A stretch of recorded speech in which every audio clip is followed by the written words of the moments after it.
চলে এলাম বন্ধুরা। আজকে শুক্রবার সকালে একটা নতুন ব্লগ নিয়ে নতুনভাবে হাজির হয়ে গেলাম।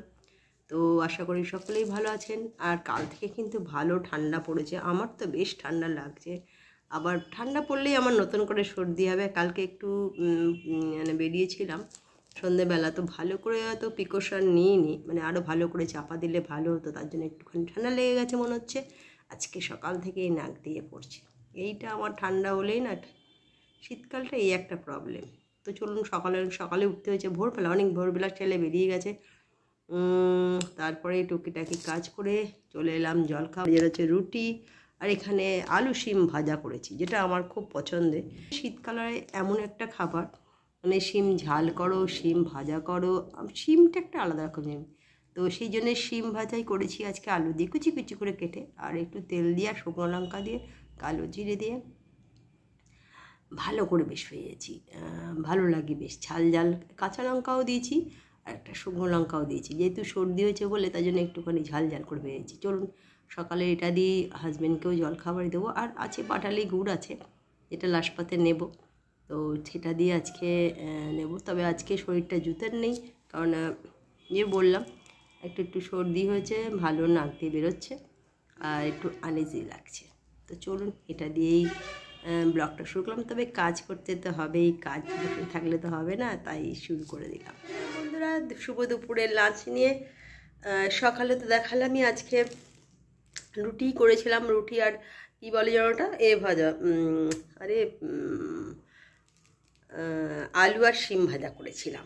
আর এবেলা যেটা করে গরম গরম ভাত করেছি, পালং শাকের চচ্চড়ি, ডাল, পোস্ত, আর দাদার জন্য বেরিয়ে ফেলেছি মাছ, কুচো মাছের চচ্চড়ি আর বাটা মাছ ভাজা।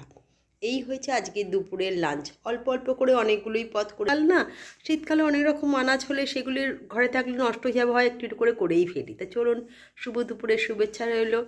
আর ঠান্ডাটা কিন্তু কাল থেকে একটু পড়েছে, ভালোই ঠান্ডা পড়েছে। আর ঠান্ডাটা পড়া মানে হঠাৎ পড়ে গেছে, তো একটু করে যদি পড়ে তাহলে ভালো লাগে, পড়লে একটুখানি সর্দিটাও হয়েছে, সকালেই বললাম।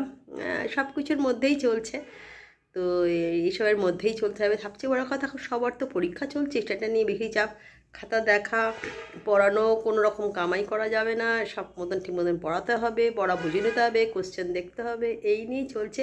চলুন পরে আসলাম। প্রত্যেক দিনকার মতন বিকেলের চা নিয়ে প্রত্যেক দিনই দেখাই। তো আজকে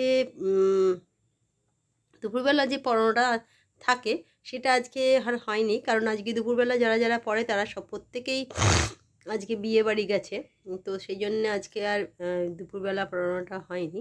বিকেলবেলা যারা যারা বাড়িতে এসছে সন্ধেবেলা এখন, তো তাদের সবার পরীক্ষা, সবাইকে কাজ দিয়ে এসছি, এসে যেটা হচ্ছে সবাই চলে এসছে, তাই কাপ চা। আর একজন তো শুয়ে পড়েছে, কারণ সকালবেলা ঠান্ডা লেগে গেছে। অনেক সকালে যে বেরিয়েছিল 5:30 লাঞ্চ ধরে গেছিলো, সেই জন্যে ঠান্ডাটা লেগে গেছে। তো চলুন চাটা আগে খেয়ে নিই, তারপরে এসে আপনাদের সঙ্গে আর কথা বলছি। তবে আজকে যেটা না বললেই না, আজকে কিন্তু ভালো ঠান্ডা পড়েছে, মানে হঠাৎ অনেকটা বেশি ঠান্ডা পড়ে গেছে। সেটা কি, হঠাৎ বেশি ঠান্ডা পড়ে গেলে সেটা নেওয়াটা খুব কষ্টকর হয়, একটু একটু করে পড়লে কি গা সওয়া ব্যাপারটা হয়ে যায়, কিন্তু আজকে হঠাৎ ঠান্ডাটা বেশ ভালো পড়ে গেছে। আমার তো মনে হচ্ছে ভালো ঠান্ডা পড়ে গেছে, সবাই বলছে সেটাই। তো চলুন চাটা খেয়ে নিই, তারপরে চলে এলাম রাতের ডিনার নিয়ে। আজ কিন্তু বেশ ভালো ঠান্ডা পড়েছে।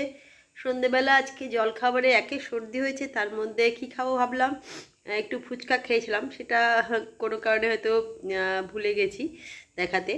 তো আজকে গরম গরম কিছু খেতে ইচ্ছা করছিল না, বা চপটা অন্যদিন খাই চপ মুড়ি, কিন্তু আজকে মনে হচ্ছিলো একটু ঝাল ঝাল, একদম সর্দির জন্য একটু ফুচকা এনে দিয়েছিলো, খুব ভালো লেগেছিলো।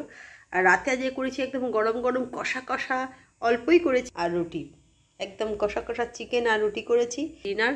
আর আজকে ঠান্ডা পড়েছে, কালকে সকালে ছেলের আবার খেলা আছে, সকাল সকাল ওকে যেতেও হবে, উঠতেও হবে, তাই আজকে আর বেশি রাত করলাম না। শুভরাত্রি, অনেক শুভেচ্ছার ভালোবাসা রইল। কালকে একটা নতুন ব্লগ নিয়ে হাজির হয়ে যাব। আজকের মতন গুড নাইট, টাটা।